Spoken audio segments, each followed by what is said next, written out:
Hello my bunnies, welcome back. Today I'm going to show you how to make a giant Nutella stuffed chocolate egg. I mean, do I have to say anything else? It's amazing. So let's get started. So first we are going to melt some chocolate. I'm using dark chocolate. You can use any kind of chocolate that you like.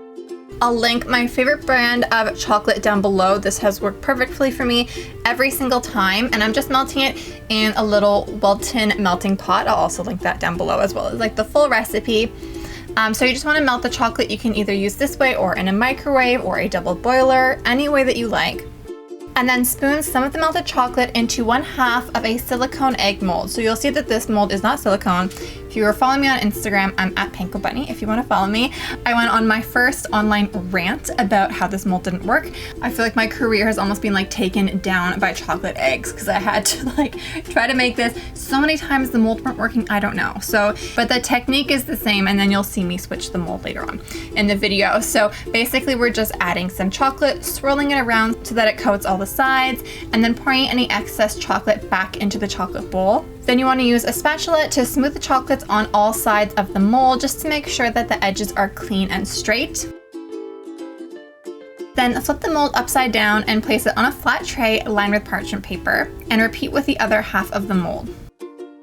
And you want to chill these in the fridge for an hour or the freezer for 20 to 30 minutes. The freezer will give you a much harder set, so if you can use the freezer, I do recommend it.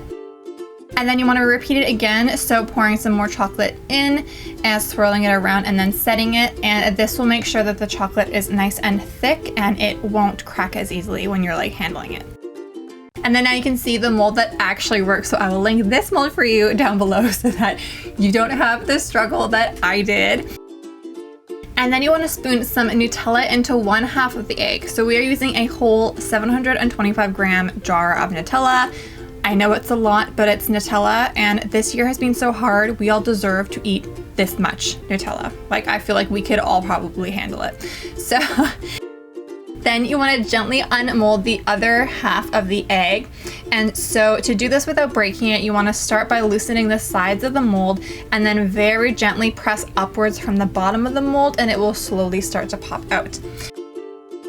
Then you want to spread some extra melted chocolate around the Nutella filled egg. And so the egg is still going to be cold from being in like the fridge or the freezer, so the chocolate will set quickly. So you want to make sure to work quickly to just spread it on to the edge and then quickly put the other half on top. Then return the egg to the fridge to chill for about 20 minutes, and there might be some gaps between the sides, so after that little 20-minute chill, spread some more chocolate on it, and then with a clean finger or a spoon, just smooth the chocolate, and this will make the seam look really nice and pretty and professional. Then return the egg to the fridge until you are ready to serve your egg. So you can either sit it upright or pop it onto a serving tray.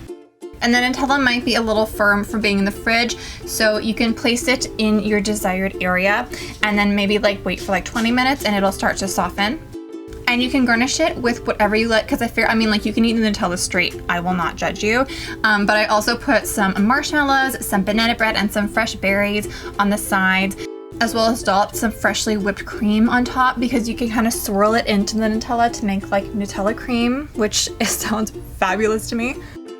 Anyways, thank you all so much for watching. I hope that you like this recipe. If you haven't yet, make sure to hit the subscribe button because I have a couple more Easter recipes coming for you and you don't want to miss out on those. Anyways, yeah, I love you guys so much, and I'll see you in the next video. Bye!